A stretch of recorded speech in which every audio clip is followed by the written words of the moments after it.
Hey, what's going on, guys? I'm Dr. Boyce Watkins from Your Black World and the Black Business School, and I wanted to share something with you. Basically, based on most studies, rich people actually have habits that are different from everybody else. I'm not just talking about people that had money handed to them. I'm talking about people that actually were self-made in terms of their wealth.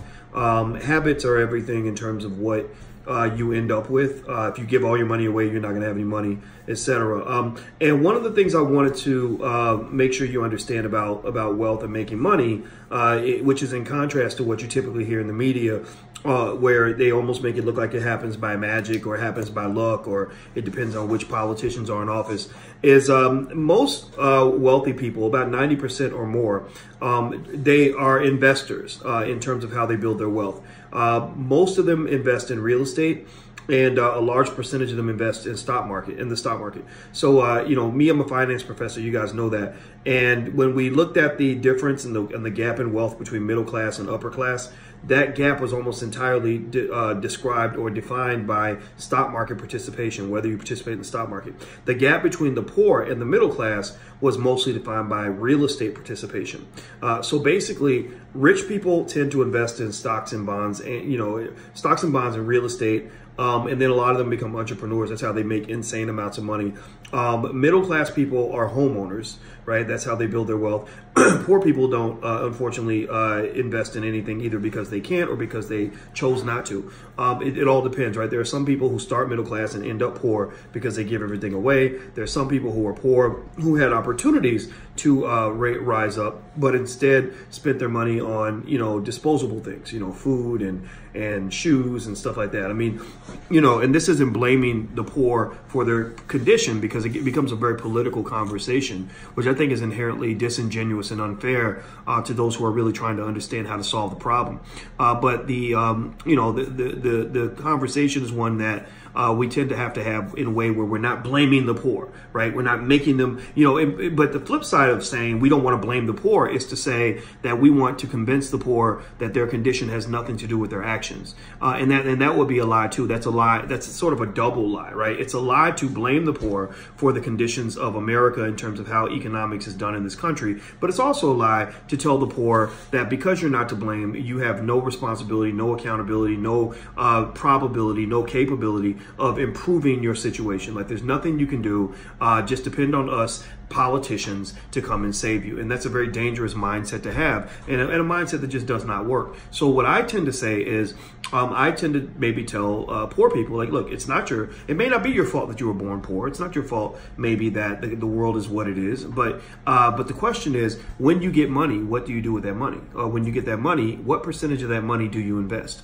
And then I say, well, if you don't invest any of it, because a lot of people say, well, I don't invest at all. I don't, they don't invest in real estate. They don't even care about learning how to buy a home, have never taken a class. There are low cost or free classes. There are classes that you can take on how to buy a home that are either free or cost less than, a trip to Popeye's Chicken. And we know that if I put a Popeye's Chicken up in any neighborhood in America, there's going to be a line all around the block of people trying to get the chicken. Or if Kevin Hart comes to town and does a comedy show, there'll be a lot of people who can buy the $80, $100 tickets for the comedy show who will also claim they can't afford to invest. And that comes down to what I call economic maturity, in terms of you deciding between what you need and what you want, right? A lot of us spend our money on our wants, and we don't focus on our needs. And you need to invest, and let me tell you why. When I ask people, I say, well, how much do you invest? How much did you invest last month? And they say nothing. Then I say to them, I say, okay, so how do you think that you're going to get wealthy if you don't invest? Wealth is like a garden. It's like a harvest on a farm. You plant seeds, and then the seeds grow into food, and then you harvest the food. So I tell them, I say, well, how do you plan to have a harvest if you don't plant any seeds? If you plant nothing, then you'll grow nothing, right? And they're like, yeah, that's true. So how do you think that wealth is going to happen if you don't plant any seeds to obtain wealth? You see, wealth tends to come to those who plant seeds. If they are not the original planters, somebody planted a seed for them. So even if you inherit your wealth and somebody gave it to you, It's because somebody planted that seed for you in the past, right? Wealth is not typically grown unless somebody plants a seed, right? Even if they rob somebody, they're making an investment, right? That's illegal, but it's still a strategy, right? So you have people, you know, the Kennedys or whatever, the seed they planted was illegal moonshine. So they broke the law, but they still planted seeds. You still have to make investments in illegal activities, just like you do in legal stuff. There's some people who made their money as dope dealers, you know, and I'm not judging that at all. You know, legality is not the same as morality. But what I want you to really understand is that the vast majority, if not all, wealthy people are investors. And if you don't have a shot, if you don't take the time to ever learn how to be an investor, then you pretty much have reduced your chances of being wealthy down to zero. You know, to try to be wealthy without investing is like saying, I want to win an NBA title, but I don't want to go on to the basketball court. I want to win the Super Bowl, but I don't want to touch a football or put on a helmet, right? You have to participate in the game to have a chance to win the game. You have to plant the seeds in order to get the harvest. If you plant nothing, then you will grow nothing. If you grow nothing, then you'll have nothing. And that's pretty much how wealth works. And not just from a figurative standpoint, but from a literal standpoint. I'm a finance professor, and I've looked at all these crazy equations on how wealth grows and how money works. High-level mathematics. My master's degree was in mathematical statistics. I taught math at the University of Kentucky years ago.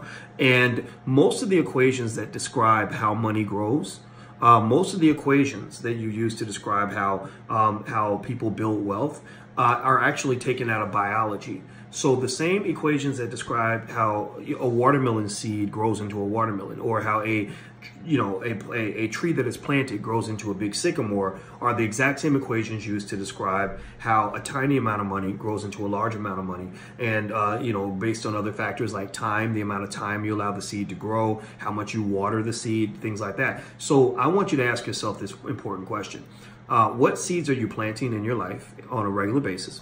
And are you watering those seeds? You know, have you started a business? And when you start the business, are you giving that business 20-30 hours a week of your time? Or are you just sitting there hoping that you're going to luck out and the business is going to grow? A lot of people think their businesses are going to grow through luck. That does not work. Your business grows because you put time into it. So anyway, that's it. That's my point for today. Just know, don't believe the nonsense and the hype that you see on TV. Don't believe the politics of it. Just get into the reality of it. The reality is that if you don't plant any seeds, you will have no harvest. If you plant nothing, you will grow nothing. And the same thing is true for whether you're planting corn or you're planting dollar bills, right? Exact same thing.